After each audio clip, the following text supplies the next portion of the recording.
بسم اللہ الرحمن الرحیم الحمد للہ وکفا وسلام علی عبادہ الذین اصطفى اما بعد عقیدہ تحاویہ عقیدہ نمبر 7 ولا یکون الا ما یرید فرماتے ہیں امام طحاوی رحمۃ اللہ علیہ کہ کوئی بھی کام اللہ کے ارادے کے سوا نہیں ہوتا اور نہیں ہو سکتا۔ کوئی بھی کام اللہ تبارک و تعالی کے ارادے کے سوا اور اللہ تبارک و تعالی کے ارادے کے علاوہ نہیں ہو سکتا۔ جس کام کا اللہ تبارک و تعالی ارادہ کرتے ہیں وہی کام ہوتا ہے، اور ایسا نہیں ہوتا دنیا میں کہ کوئی کام ہو جائے اور اللہ تبارک و تعالی نے ارادہ نہ کیا ہو۔ اگر کسی کی صحت کا اللہ تعالیٰ نے ارادہ کیا ہے، کسی کو صحت مل رہی ہے تو بھی اللہ تبارک و تعالیٰ کے ارادے سے مل رہی ہے، کسی کو بیماری آ رہی ہے تو بھی اللہ تبارک و تعالیٰ کے ارادے سے آ رہی ہے، کسی کو پریشانی آ رہی ہے، کسی پر پریشانی نازل ہو رہی ہے، کسی پر مصیبت نازل ہو رہی ہے تو بھی اللہ تبارک و تعالیٰ کے ارادے سے ہو رہی ہے، اور کسی کے اوپر خوشحالی آ رہی ہے، پریشانیوں سے بچا ہوا ہے یا پریشانیاں اٹھ رہی ہیں تو بھی اللہ تبارک و تعالیٰ کے ارادے سے۔ غرض یہ کہ دنیا میں ہر ہونے والا کام جو کچھ بھی ہو رہا ہے اللہ تبارک و تعالیٰ کے ارادے سے۔ ہوائیں چل رہی ہیں، تیز ہوائیں چل رہی ہیں تو اللہ کے ارادے سے چل رہی ہیں، سیلاب آ رہے ہیں تو اللہ تبارک و تعالیٰ کے ارادے سے آ رہے ہیں۔ تو ہر چیز اللہ تبارک و تعالیٰ ہی کے ارادے سے چل رہی ہے اور آ رہی ہے۔ امام طحاوی رحمۃ اللہ علیہ نے یہ جو بیان فرمایا کہ اللہ تبارک و تعالیٰ کے ہی ارادے سے ہر چیز ہوتی ہے، اس میں دراصل امام طحاوی رحمۃ اللہ علیہ معتزلہ اور کرامیہ کا رد کرنا چاہتے ہیں۔ اس بات سے، اس عقیدے کو بیان کر کے معتزلہ اور کرامیہ جو گمراہ بدعتی فرقے گزرے ہیں ان کا رد کرنا مقصود ہے۔ بعض معتزلہ کا مذہب یہ ہے کہ ارادہ، یعنی امام طحاوی رحمۃ اللہ علیہ نے یہاں فرمایا کہ ارادہ اللہ تعالیٰ کی صفت ہے، ظاہر سی بات ہے ہر جو چیز اللہ تعالیٰ کے سے متعلق بیان کی جا رہی ہیں وہ سارے صفات ہیں۔ امام طحاوی رحمۃ اللہ علیہ فرماتے ہیں کہ بعض معتزلہ یہ کہتے ہیں کہ ارادہ اللہ تبارک و تعالی، ارادہ جو ہے صفت تو ہے لیکن یہ اللہ تعالیٰ کی ایسی صفت ہے کہ یہ حادث بھی ہے صفت اور قائم بذات ہے، یعنی قائم بذات اللہ نہیں ہے۔ ایک تو معتزلہ کیا کہتے ہیں کہ ایک تو یہ صفت ارادہ اللہ تعالیٰ کی یہ صفت حادث ہے، اور دوسری جو بات کہتے ہیں وہ یہ کہ یہ صفت قائم بذات ہے، قائم بذات اللہ نہیں۔ وہ کہتے ہیں اس لیے قائم بذات اللہ کیوں نہیں؟ وہ کہتے ہیں کہ اس لیے اگر اس کو ہم قائم بذات اللہ مانیں تو تعدد الہ لازم آئے گا۔ اگر ہم اللہ کی صفت کو قائم بذات اللہ مانیں، جیسا کہ پیچھے سے یہ بات چلتی ہوئی آ رہی ہے، تو وہ کہتے ہیں تعدد الہ لازم آئے گا، جو کہ درست نہیں، غلط ہے۔ اور وہ یہ کہتے ہیں کہ اور اگر اچھا قائم بغیر اللہ یعنی بذات غیر اللہ اگر ہم اس کو مانیں کہ کسی اور کے ساتھ قائم ہو تو نعوذ باللہ دوسرا یعنی اللہ کا غیر بلند ہو جائے گا۔ تو اس لیے نہ تو صفت ارادہ قائم بذات اللہ ہے اور نہ صفت ارادہ قائم بغیر اللہ ہے۔ تو اس لیے معتزلہ کہتے ہیں کہ صفت ارادہ وہ اپنے فہم کے مطابق یہ کہتے ہیں کہ شرک سے بھی بچتے ہوئے اور غیر اللہ کے کو بڑا کرنے سے بچتے ہوئے کہتے ہیں کہ صفت ارادہ قائم بذات یعنی خود بخود قائم ہے۔ آسان لفظوں میں ہم اردو میں اس کو یوں کہہ سکتے ہیں کہ وہ یہ کہتے ہیں کہ صفت ارادہ خود بخود قائم ہے، اس کو کوئی قائم کرنے والا نہیں۔ اور کرامیہ کیا کہتے ہیں؟ کرامیہ کہتے ہیں کہ صفت ارادہ جو ہے یہ اللہ تعالیٰ کی صفت ہے، اور یہ صفت حادث ہے، صفت حادثہ ہے اور قائم بذات اللہ ہے۔ صفت حادثہ وہ بھی اس کو اللہ تعالیٰ کی صفت مان رہے ہیں اور کہہ رہے ہیں کہ ہاں صفت تو ہے اللہ تعالیٰ کی، مگر یہ قائم بذات اللہ ہے اور ہے لیکن حادث۔ وہ صفت کو ازلی اس لیے کہتے ہیں کہ اگر صفت ازلی نہیں ہے، کیونکہ وہ بھی یہ کہتے ہیں جو پیچھے جیسے کہ گزر چکا کہ اگر ہم صفت کو ازلی مانیں تو اس صورت میں پھر وہی تعدد الہ لازم آئے گا۔ تو وہ کیا کہتے ہیں کہ صفت ارادہ اللہ تعالیٰ کی صفت تو ہے لیکن صفت حادثہ ہے اور قائم بذات اللہ ہے۔ تو اللہ تبارک و تعالی کے ساتھ حادث کو اللہ تعالیٰ کے ساتھ جو ہے قائم کرنا، یہ بھی سخت گمراہی اور غلط بات ہے، اور اللہ تبارک و تعالیٰ کی شان میں سخت گستاخی ہے۔ تو اس وجہ سے امام طحاوی رحمۃ اللہ علیہ نے ولا یکون الا ما یرید کہہ کر اس بات کی طرف اشارہ کیا کہ ہر چیز اللہ کے ارادے سے ہوتی ہے، اور صفت ارادہ اللہ تعالیٰ کی صفت ہے، صفت ازلی ہے، قائم بذات اللہ ہے۔ یعنی اہل سنت والجماعت کا مسلک یہ ہوا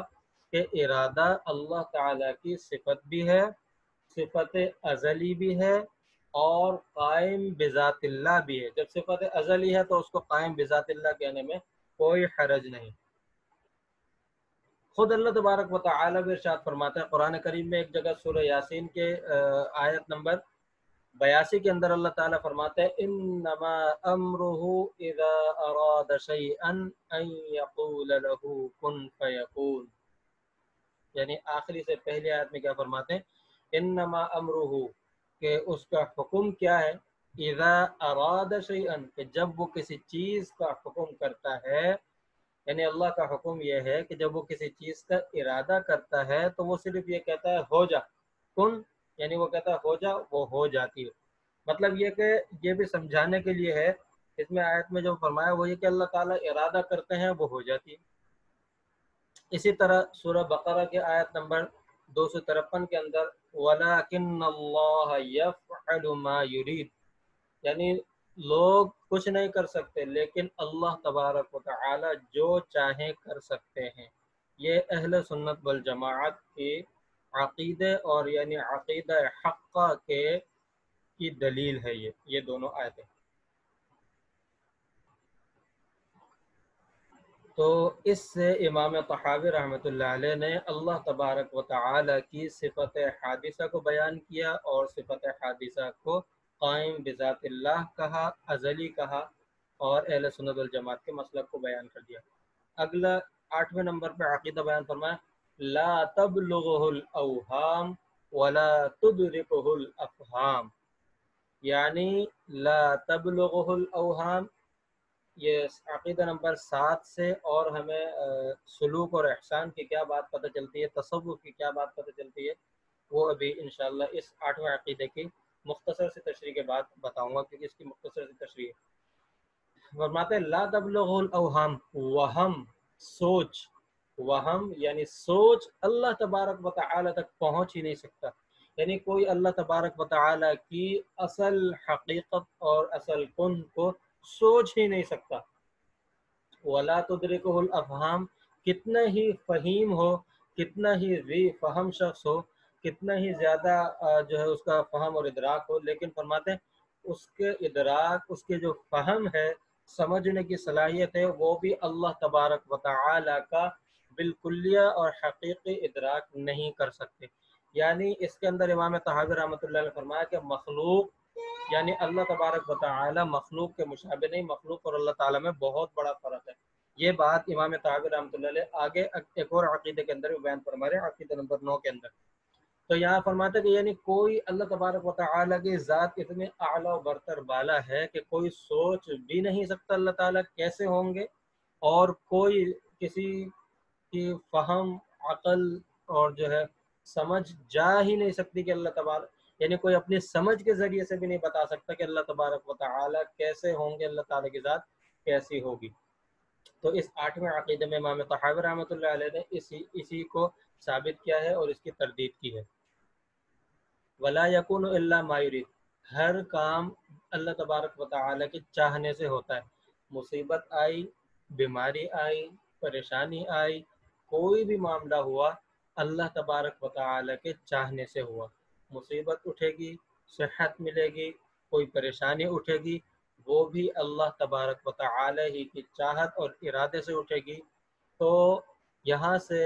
اہل اللہ والے بھی اور علماء کرام بھی، علماء اہل سنت یہی بات بیان فرماتے ہیں، وہ فرماتے ہیں کہ کسی اور غیر اللہ کے در پر جانا، کسی مزار پہ جانا، کسی مندر پہ جانا، کہیں بھی جانا، کبھی بھی انسان کو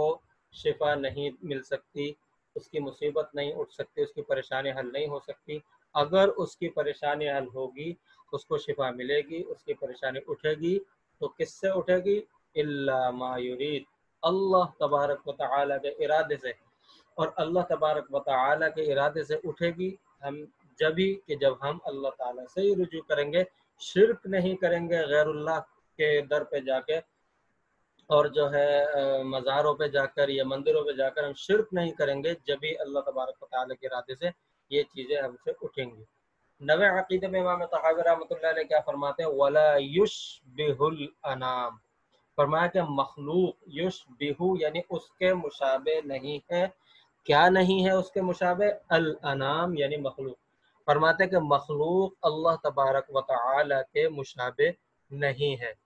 اللہ تبارک و تعالی کے اندر ایسی اس کا مطلب کیا ہے کہ صفات کی جو بات پیچھے گزری کہ اللہ تبارک و تعالی کے بہت سی ایسی صفات ہیں جو اللہ تعالیٰ کی صفات خاصہ ہیں، تو صفات خاصہ ہیں وہ مخلوق میں پائی نہیں جا سکتی۔ اگر کسی کا کوئی عقیدہ رکھے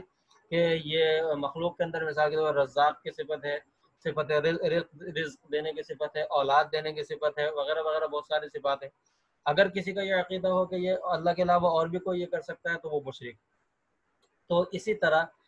یہ تو بات الگ ہے، لیکن بعض صفات وہ ہیں کہ جو اللہ تبارک و تعالی میں بھی ہیں تو غیر اللہ کے اندر بھی ہیں، مخلوق میں ہیں، انسانوں میں ہیں، جاندار میں ہیں۔ امام طحاوی رحمۃ اللہ علیہ ولا یشبہ الانام کہہ کر فرما رہے ہیں کہ وہ صفت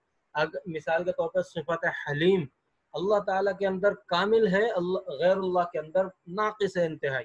اللہ کی صفت حلم اور بندے کی صفت حلم کا کوئی مقابلہ نہیں، نہ ہو سکتا ہے، نہ کوئی سوچ سکتا ہے۔ اسی طرح امام طحاوی رحمۃ اللہ علیہ فرماتے ہیں کہ اللہ تبارک و تعالیٰ کے اندر صفت رحمان، صفت رحمت، صفت شفقت، یہ اللہ تبارک و تعالیٰ کی صفت ہے، لیکن اللہ میں یہ کامل، اکمل اور مکمل ہے، جبکہ بندوں کے اندر یہ صفت ناقص، انقص اور کم تر ہے۔ تو اس لیے امام طحاوی رحمۃ اللہ فرما رہے کہ ہم نے صفات تو بیان کی ہیں، لیکن یہ یاد رہے کہ جو صفت اللہ تعالیٰ کی خاصہ ہیں ان میں تو سوال ہی پیدا نہیں ہوتا غیر اللہ کو سمجھنے کا، لیکن جو صفات اللہ اور غیر اللہ یعنی اللہ کی مخلوق میں مشترک ہیں ان میں بھی وہ ساری صفات اللہ تعالیٰ کے اندر اکمل، کامل اور مکمل ہیں، جبکہ انسان مخلوق کے اندر، کوئی بھی مخلوق ہو اس کے اندر وہ انتہائی ناقص اور انقص اور جو ہے انتہائی کم ہے، کم تر ہے۔ اس سے امام طحاوی رحمۃ اللہ علیہ نے وہ پیدا ہونے والے کہ شرک کا جو وہم کسی کو اگر پیدا ہو رہا تھا، جس کی بنیاد پر معتزلہ اور کرامیہ نے اللہ تعالیٰ کی صفات کا انکار کیا یا اس میں تعویلات،